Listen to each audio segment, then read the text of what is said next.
Oh hey, I did see you there.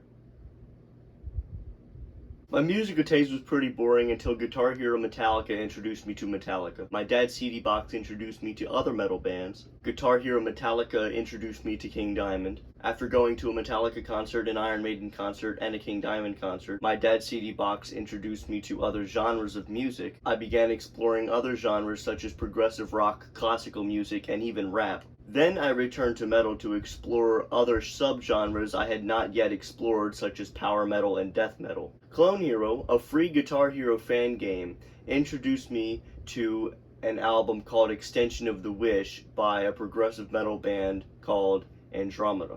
But what is progressive metal? But hold on a sec, let me try to roll a nat 20 with a random icosahedral die I found in a board game at the top of my closet.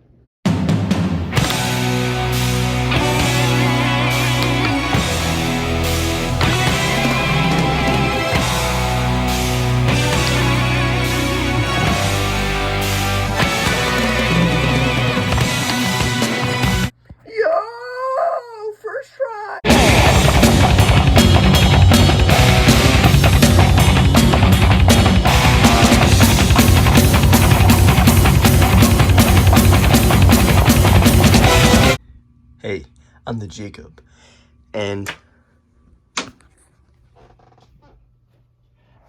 I have no idea where that oh, here it is.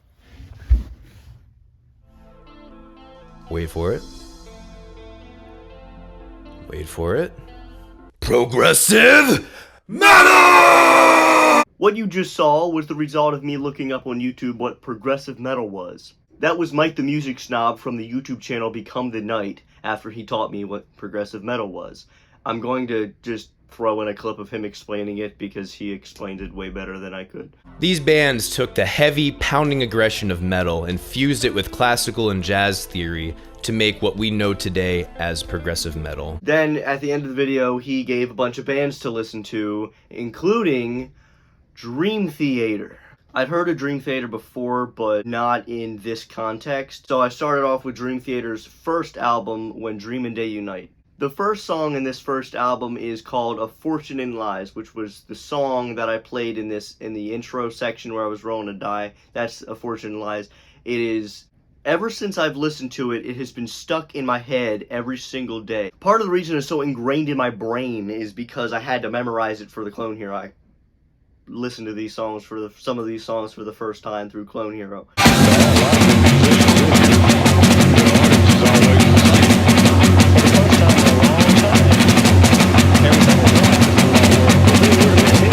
It includes an amazing instrumental, Yitzy Jam, which backwards is Majesty, which they were originally going to call their band. Overall, this album's really good. But I went to check the internet for their opinions on this album, and I found out everyone really hated this album, which I thought was really weird.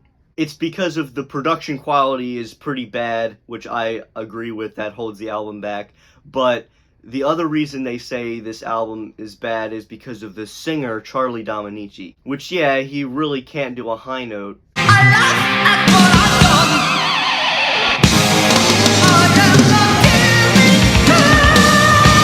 But he's not a bad singer by any means, and this album is really underrated in my opinion. The next singer, and the singer they would have until present day, James LaBrie, on their second album, Images and Words. He is obviously miles better than Charlie Dominici, but Images and Words is kind of where they got their sound, and the Dream Theater sound is really hard to describe. It's like if heavy metal was a nerd, and you might not understand everything the nerd is saying, but he's still really interesting to listen to nonetheless. This album has Pull Me Under, which is like the Enter Sandman of Dream Theater. Yeah, we get it, it's good, but we're sick of hearing it. If Pull Me Under is their Enter Sandman, then Metropolis Part 1 is their Master Puppets. But my favorite song from this album is Take the Time.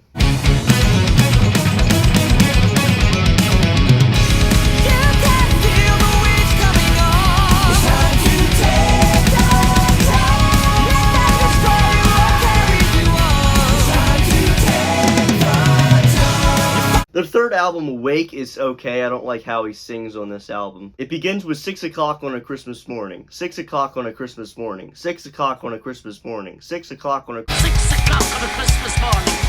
6 o'clock on a Christmas morning. 6 o'clock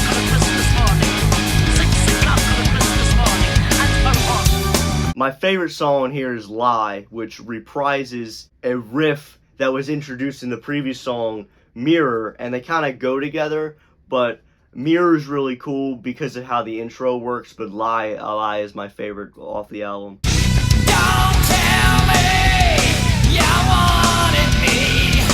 Don't tell me you thought of me. I won't. I swear I won't.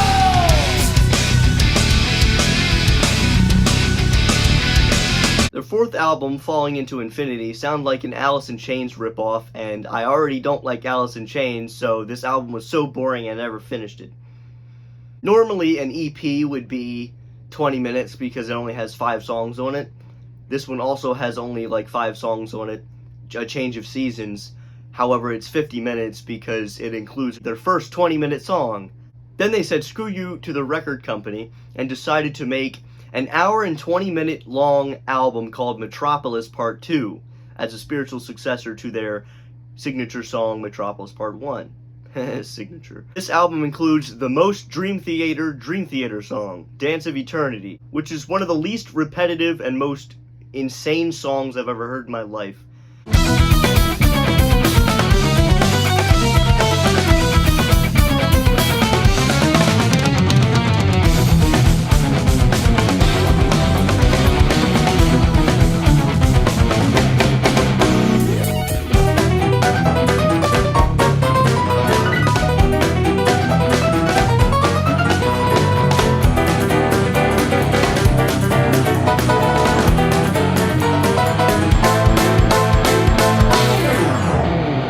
Sixth album is 6 Degrees of Inner Turbulence. It includes 6 songs. The first 5 are on one disc, and the 6th song is on the second disc.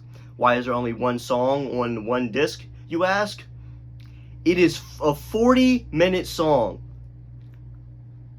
This epic masterpiece, my favorite Dream Theater song, takes you on an epic journey exploring 6 different mental disorders, including autism, schizophrenia, bipolar disorder. And then the grand finale of the song is this epic metaphor about taking care of those that are struggling with a little bit more than the average person. The most relatable part of the song is when it talks about autism, but my favorite is the schizophrenia. I really like that one. The boys are simply crazy. We honestly think that maybe he lives in a world of fiction. We have just the place to fix him. Save him from himself. Train of thought was when Dream Theater remembered they were a heavy metal band. This album, I think, is a little underrated just because everyone's like, oh, heavy doesn't equal good, except good equals good too. The big song everyone likes on here is the first one, As I Am. It was about someone else telling John Petrucci, who I call the guitar wizard because his beard is like this long. He went through different hairstyles. Now his beard is like halfway down his torso and he looks like a wizard, so I call him the guitar wizard. Anyway, he was playing, and then this other dude's like, hey, you should play this way, and John's like, shut up. So he made this song about how right he is. But my favorite is Honor My Father because the beginning is so weird, but it's really cool.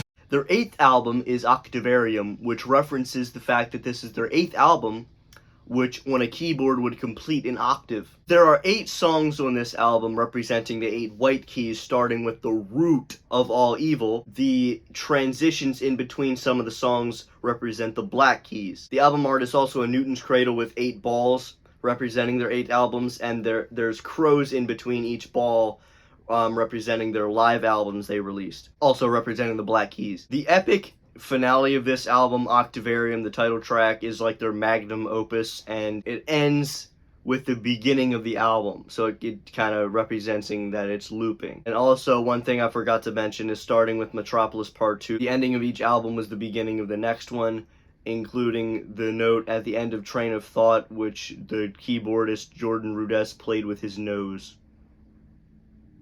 To me, it felt like Dream Theater were building up to this album, and I was anticipating this album. So once I finished this album, I kind of felt like Dream Theater were free from the tension, just kind of did what they liked. Systematic Chaos is a great album, and it has one song that I've been looking forward to ever since I started this Dream Theater journey, and that is Constant Motion.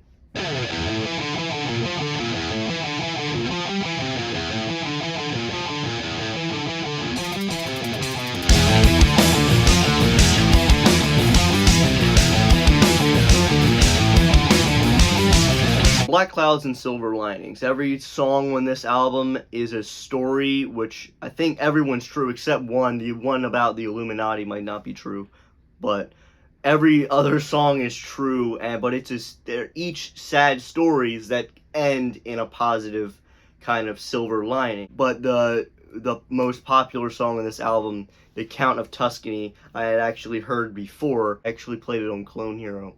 But The Count of Tuscany is my favorite song, especially that weird, dreamy part towards the end of the song. But it's great. It's 19 minutes, good all the way through. A dramatic turn of events. The dramatic event was their drummer getting replaced, and both of their names are Mike. Were they like hoping that no one would notice? I binged Dream Theater. Don't do that. It got really old.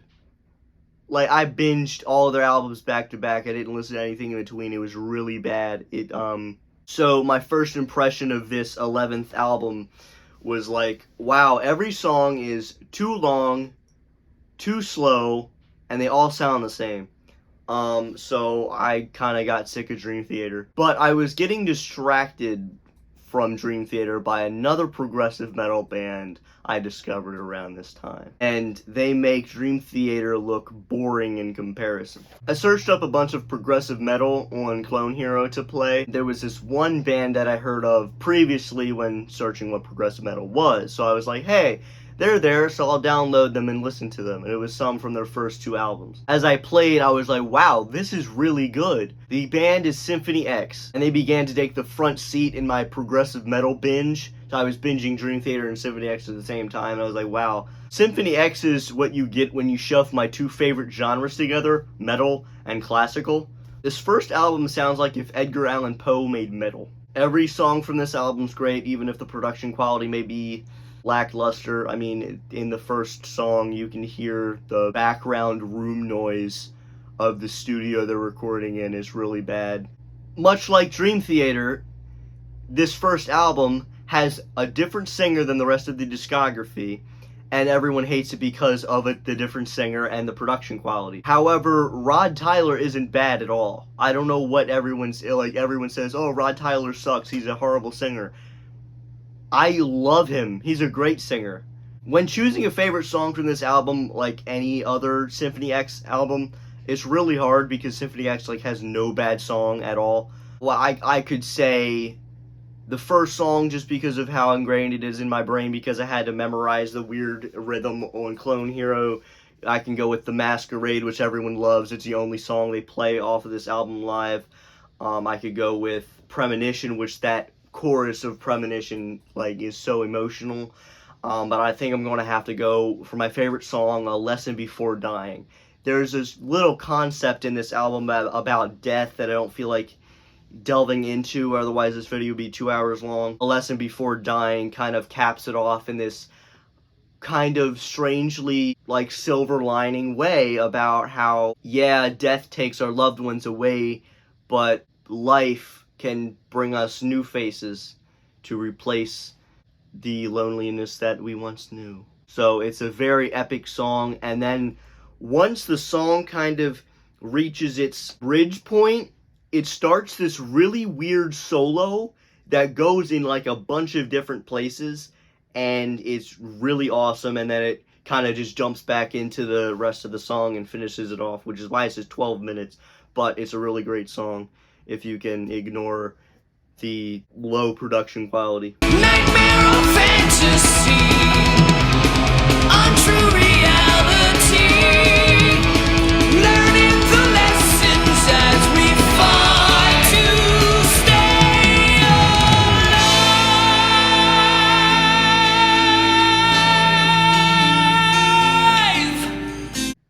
Their second album is a major improvement in both production quality and the singer. Rod Tyler may be a great singer, but Russell Allen is one of the best metal singers of all time. Probably like top 5 for me. Again, like Dream Theater, Symphony X is paralleled with Dream Theater a lot, but Symphony X is better. In their second album is where they got their sound, and a neoclassical metal craziness. There's so many great songs on this album, like the 9-minute epic, The Edge of Forever. Every song each chorus is so catchy. It's just a really great album. The Damnation Game, the title track is great. The Haunting is this weird song it's not actually about a ghost, it's about a suicide attempt that is haunting the narrator of the song for 10 years. There's Whispers, which is beautiful. And then there's what I'm going to go with for this showcase of this album is Dress to Kill, which that intro, there's an intro and then there's another intro, and that second intro, how the beat builds up is great. A great example of the fact that they are in fact a progressive metal band, even though they take more of a neoclassical and power metal aspect in their first few albums.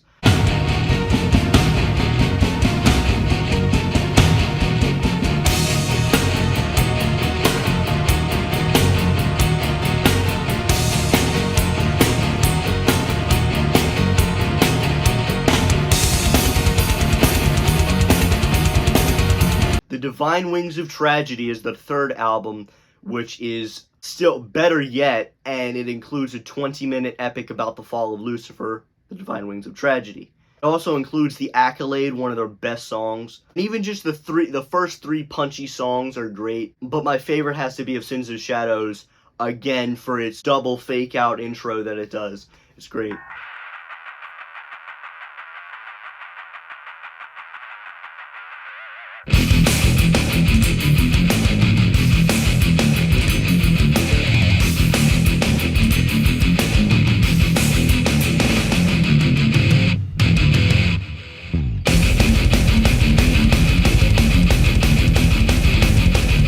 Their fourth album is underrated, but it's honestly the one that I would recommend because every song is just different from the last. It has the biggest range of their sound. The first 5 songs flow into each other, like the ending flows into the beginning of the next one, and they kind of flow together as one song. Sonata and then the Dragon's Den, I think, were actually made to be one song, but nonetheless, the first 5 songs flow together.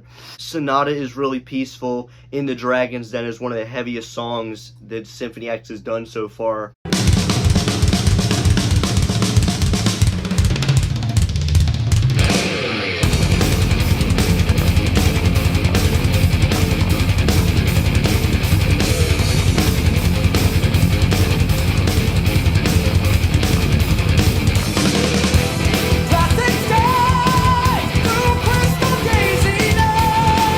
But the reason this album is very underrated is because it's sandwiched between the last one, which included their 20-minute epic, The Divine Wings of Tragedy, and their next album. The New Mythology Suite is the peak of Symphony X's discography. It is their magnum opus. The entire album is this epic story about Atlantis and the eternal fight between good and evil. Symphony X was neoclassical before, but this album is what puts the symphony in Symphony X. But it's still heavy, like really heavy.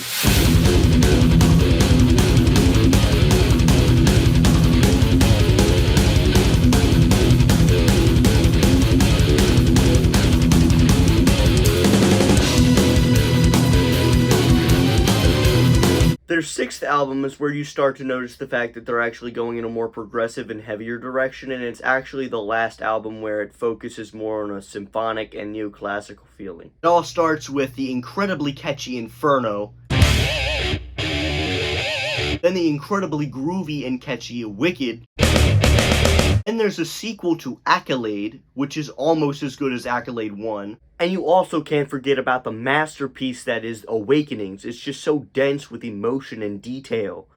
But the grand 24-minute epic finale of this album is not only the best Symphony X song, but my favorite song of all time. It's the metal adaptation of Homer's The Odyssey. Unlike Dream Theater's 6 Degrees of Inner Turbulence, which could easily be split up into 8 different mini-songs, which in fact it was, the other disc was split into 8 tracks. The different parts of The Odyssey are perfectly and seamlessly intertwined with one another. This isn't just a series of sections of a song, this is a masterpiece. It honestly starts off sounding kind of like a Disney movie, which is actually kind of fitting.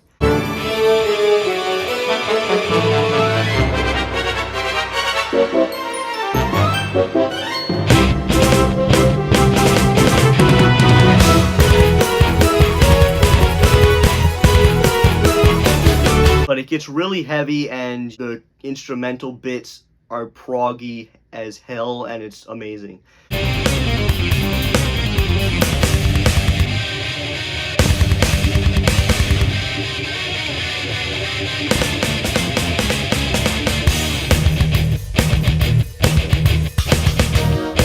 I'm not going to showcase the ending because I don't want to spoil the musical adaptation of Odysseus finally getting home to Ithaca, but it is a very powerful musical feeling and it almost made me shed a tear. It's like one of the most emotional parts of a song I've ever heard in my life.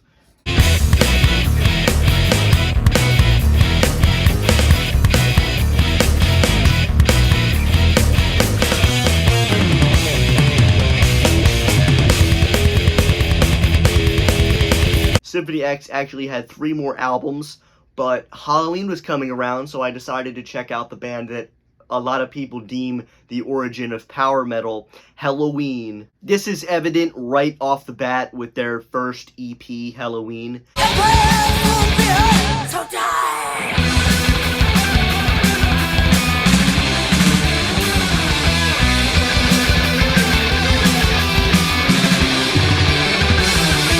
Then their first full album, Walls of Jericho, starts off with Ride the Sky.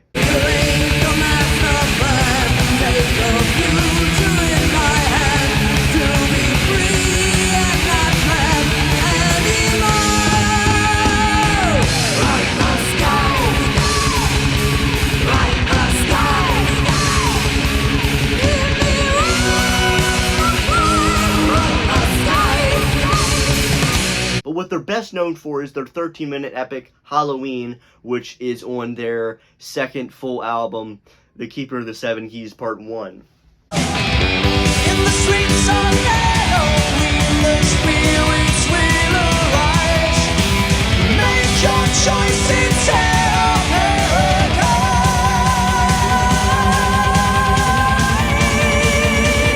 It's Halloween.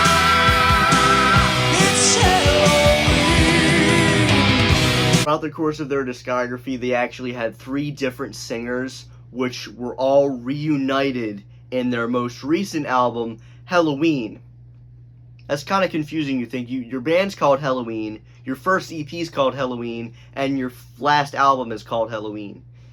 But an album with 3 different singers on it is crazy, don't you think? Well, my next pit stop in the world of real power metal, not that cheese pizza power metal, Dragon Force.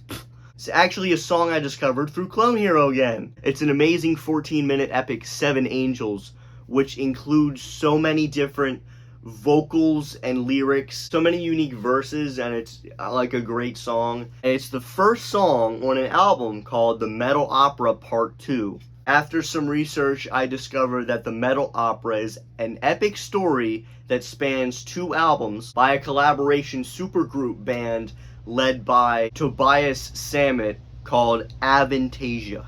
The story takes place during the Spanish Inquisition. The main character is locked up for defending his sister, who is about to be burnt at the stake for being a witch. He then finds help from a group of characters from the magical land of Avantasia, which resides completely within his head.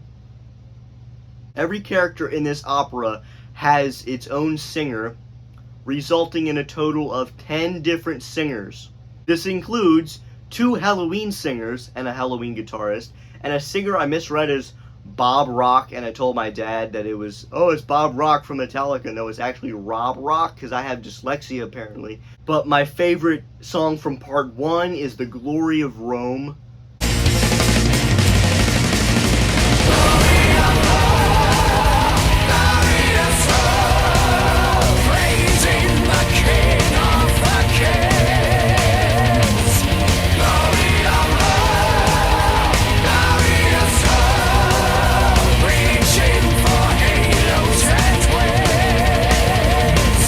And then my favorite song from part 2 is still The Seven Angels. We have done no wrong, so we go where we belong, to the never-ending prayer, our love soon ends in. They claim to know, only love is over, oh God.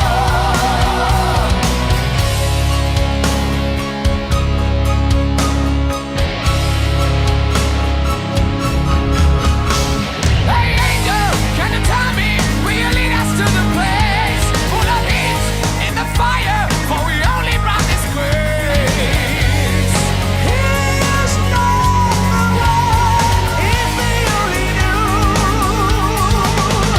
After exploring a little bit of power metal, I decided to return not to Symphony X yet, but to Death to finish off Chuck Schuldner's story. After wanting to start a new prog metal band, Chuck Schuldner was told by Roadrunner Records to make one more Death album, then you can start your new band. So then he turned all of his songs he was working on for his new band and put it all into his 7th album, Sound of Perseverance, which is almost just as good as Symbolic.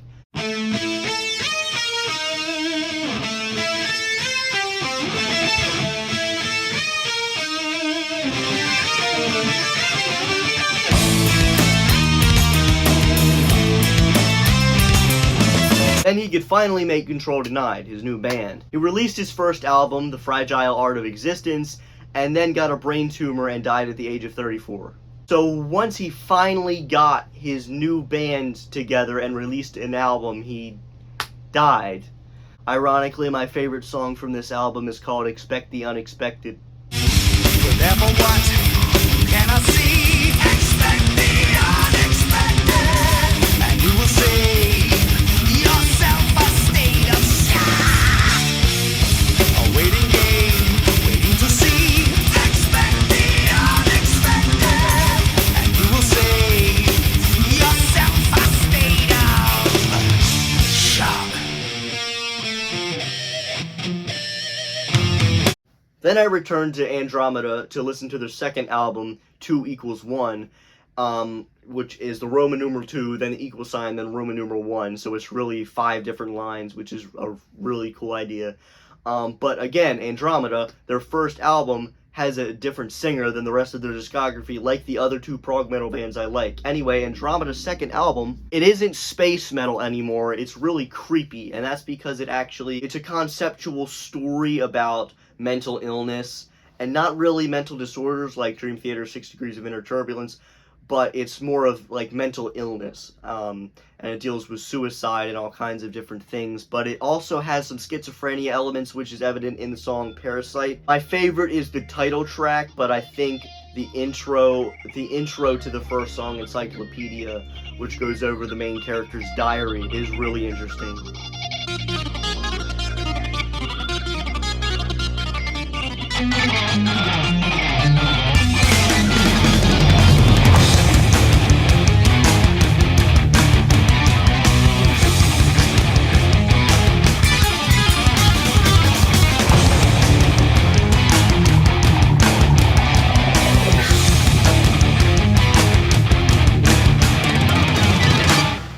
Then I got obsessed with a superhero, Silver Surfer, who is now my favorite superhero. But then upon researching about this superhero, I found out that there's an album called Surfing with the Alien, which has Silver Surfer on the cover. The album's by Joe Satriani, and even though it focuses on kind of proggy solo guitar wankery, it's actually a really great album. Each song is emphatic and easy.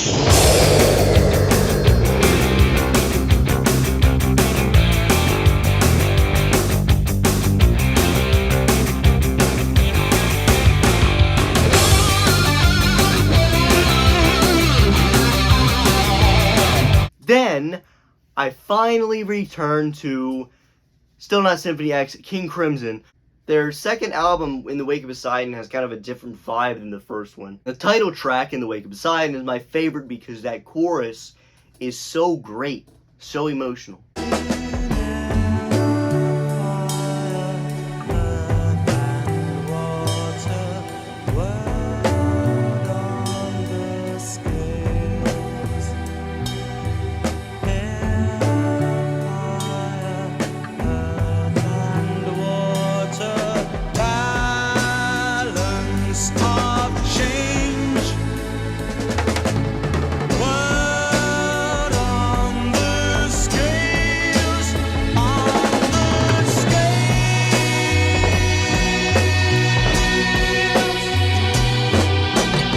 The third album, Lizard, is kind of a lesser album because it includes 2 songs which suck. The title track did not need to be 23 minutes long. There's only 2 songs on this third album I liked. Circus, which is great, and then Lady of the Dancing Water, which is such a beautiful, gentle, fragile ballad, and it's the only song I've ever heard in my life that has made me shed tears.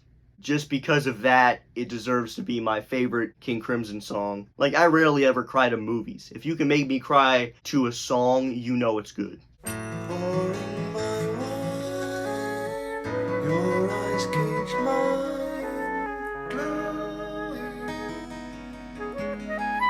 touching your face, my fingers straight.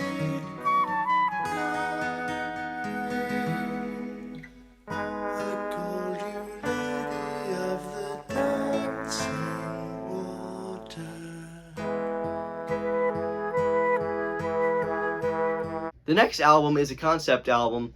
It's a little hard to get into, but it's actually a concept album about the different forms of love. And my favorite one is Letters, which is about vengeful love.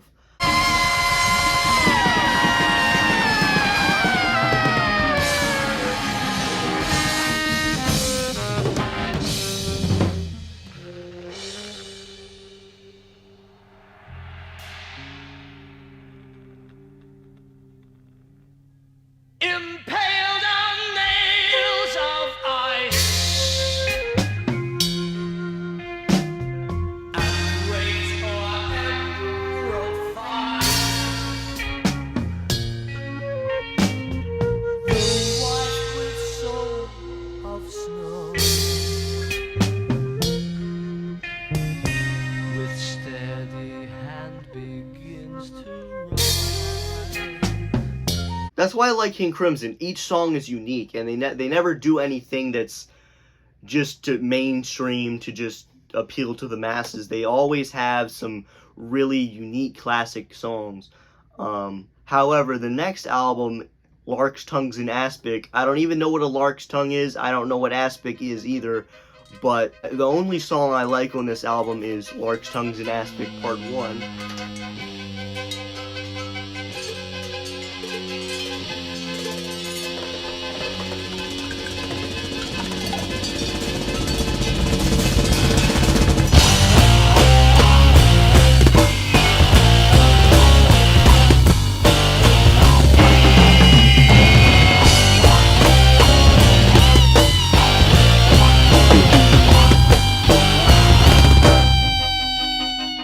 And as much as I love these first 4 King Crimson albums, their 6th album I really could not get into. Starless and Bible Black.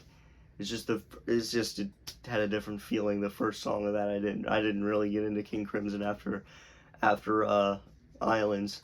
Then I finally returned to Symphony X. Their 7th album, Paradise Lost, adapts the epic poem Paradise Lost, which is actually a parody of Lucifer's story from the Bible. So this album is kind of taking their original The Divine Wings of Tragedy and expanding it into this concept album, Paradise Lost. The title of the final song is actually in Latin, which if you translate it, it translates to The Divine Wings of Tragedy. This album kind of loses a bit of Symphony X's neoclassical element, but my favorite song is the first one.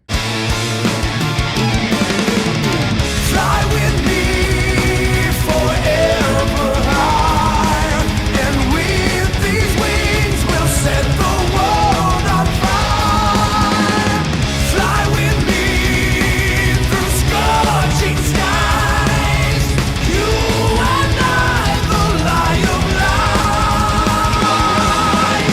album is my least favorite album by them, just because it did not need to be an hour and 20 minutes long, but it is still awesome, and it includes some of the heaviest Symphony X songs. It kind of loses the symphony part. Groovy, heavy prog stuff. My favorite is probably the heaviest song Symphony X has ever made, Electric Messiah.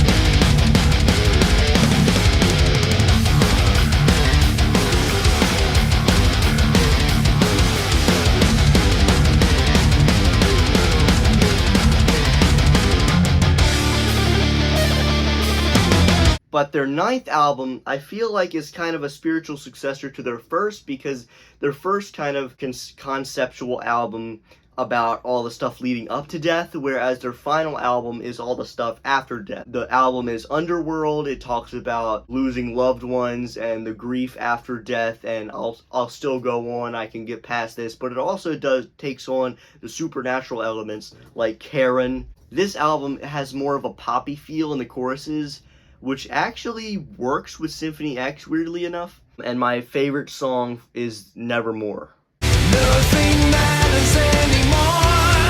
My strings ring hollow, bleeding evermore. Nevermore. Can't let go. Your silence tells me all I need to know.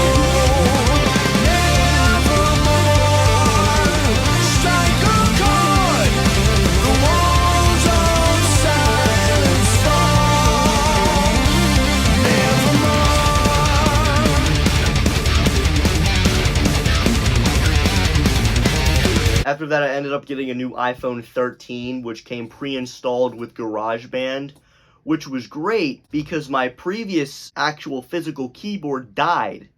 I didn't stop keyframe because I felt like it. I stopped it because I was hindered by my keyboard dying. I finally could do some more improvised musical stuff on this GarageBand keyboard, and that's what I did. I made a whole album called Astral Theater. Go check it out on Bandcamp.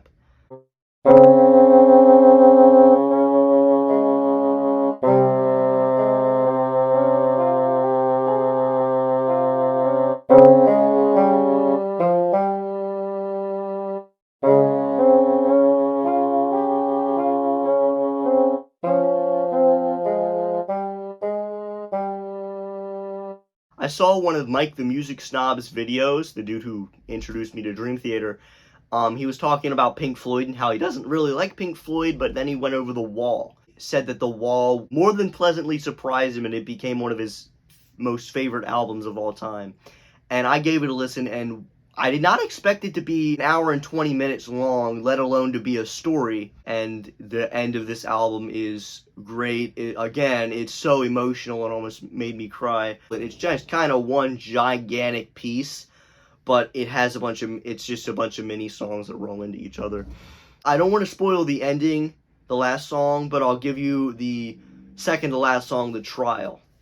Good morning, a worm, your honour. The crown will plainly show the prisoner who now stands before you was caught red-handed, showing feelings of an almost human nature. This will not do. Call the schoolmaster! So that's it. That's my musical journey. I kind of wanted to do this video for a while because I kind of wanted to document how I got into so many different types of music. And hopefully through this video, like Clone Hero and my dad's CD box did for me, this video can introduce you to new types of music and maybe even find your new favorite band, like what happened with me and Symphony X. So where do I go from here? Well, there's Dream Theater. I still got to finish them. There's King Crimson I could finish, Pink Floyd, so many options. So many places to go. And I'm actually going out to Washington in 3 weeks. Wow. A road trip, a giant road trip to Washington that I will document also. I think I'm going to listen to the last 3 Dream Theater albums I have to listen to on my way out there. So thanks for watching. Hopefully you heard some new music. Hopefully you like some of it. And happy listening.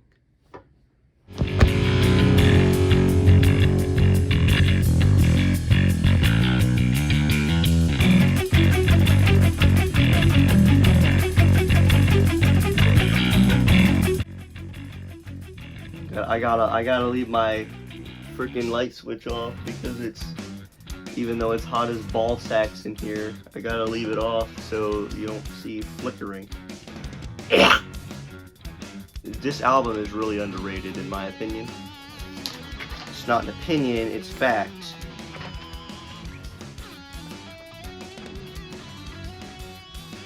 Okay, I told the printer to print my script on both sides of the sheet. The front's fine, the back is upside down. It's still in order though, so we good. It's really stuffy in this room. Their next album is Octavarium, which... Am I recording? Yes. Their next album is Octavarium.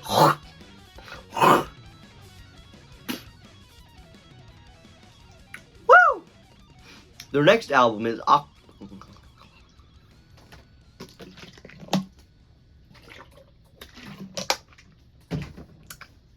Screw you, future Jacob has to edit this.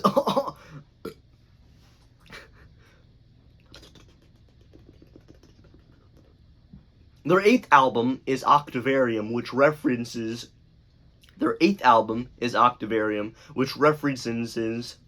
I cannot talk.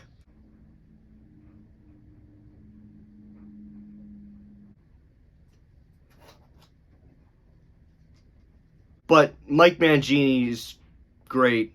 Mike Portnoy, I think Mike Portnoy's better. I don't know drummers. Oh my god, why is it upside down? Oh, I'm done with the second page. See? When you script your video, it goes by way faster. But it's kind of harder to edit. But it makes the final product look professional. Yay! I'm cutting that out. Maybe putting it at the back with the bloopers. Yeah, I'll make a blooper section for this video. Maybe I'll do that instead of Planet of Sins and Shadows and Clone Hero. Or maybe I'll do that anyway. This is the segue.